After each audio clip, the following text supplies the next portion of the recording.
Telangana rising vision document ను CM Revanth Reddy ఆవిష్కరించారు. 83 పేజీలతో vision document 2047 ను రూపొందించారు. తెలుగు, హిందీ, ఇంగ్లీష్ లో విజన్ డాక్యుమెంట్ ఉంది. 2047 నాటికి $3 ట్రిలియన్ ఎకానమీ లక్ష్యమని ప్రభుత్వం తెలిపింది. 10 కీలక వ్యూహాలతో విజన్ డాక్యుమెంట్ ను తయారు చేశారు. డాక్యుమెంట్ లో ఎడ్యుకేషన్, ఇరిగేషన్ కు ప్రాధాన్యం ఇచ్చారు. ఇందాకే ఆనరబుల్ సీఎం గారు చెప్పినట్టు మన సాంకేతిక ప్రతిభకు నైపుణ్యాన్ని మెరుగుపెట్టే తెలంగాణ యువతకు ఆనందాన్ని ఇచ్చే దృశ్యం.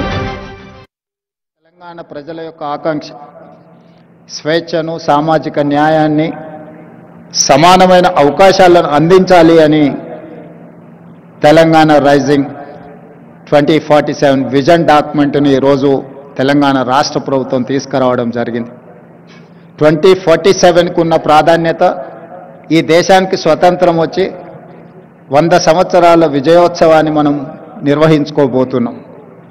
మరి ఆనాటికి మన దేశం ప్రపంచంలోనే ఒక గొప్ప బలమైన ఆర్థిక దేశంగా, ప్రపంచంలోనే 4వ ఆర్థిక అభివృద్ధి చెందిన దేశంగా అవతరించాలని భావిస్తున్నది.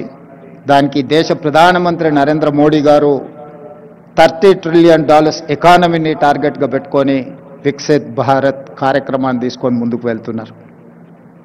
ఆ కార్యక్రమంలో తెలంగాణ రాష్ట్రం ముందు బాగాన నిలబడి తెలంగాణ రైజింగ్ 2047కి $3 ట్రిలియన్ ఎకానమీగా అవతరించాలని, ఈనాడు దేశ జనాభాలో మనం 2.9% ఉంటే మనం 5% ఎకానమీని, జీడిపిని కంట్రిబ్యూట్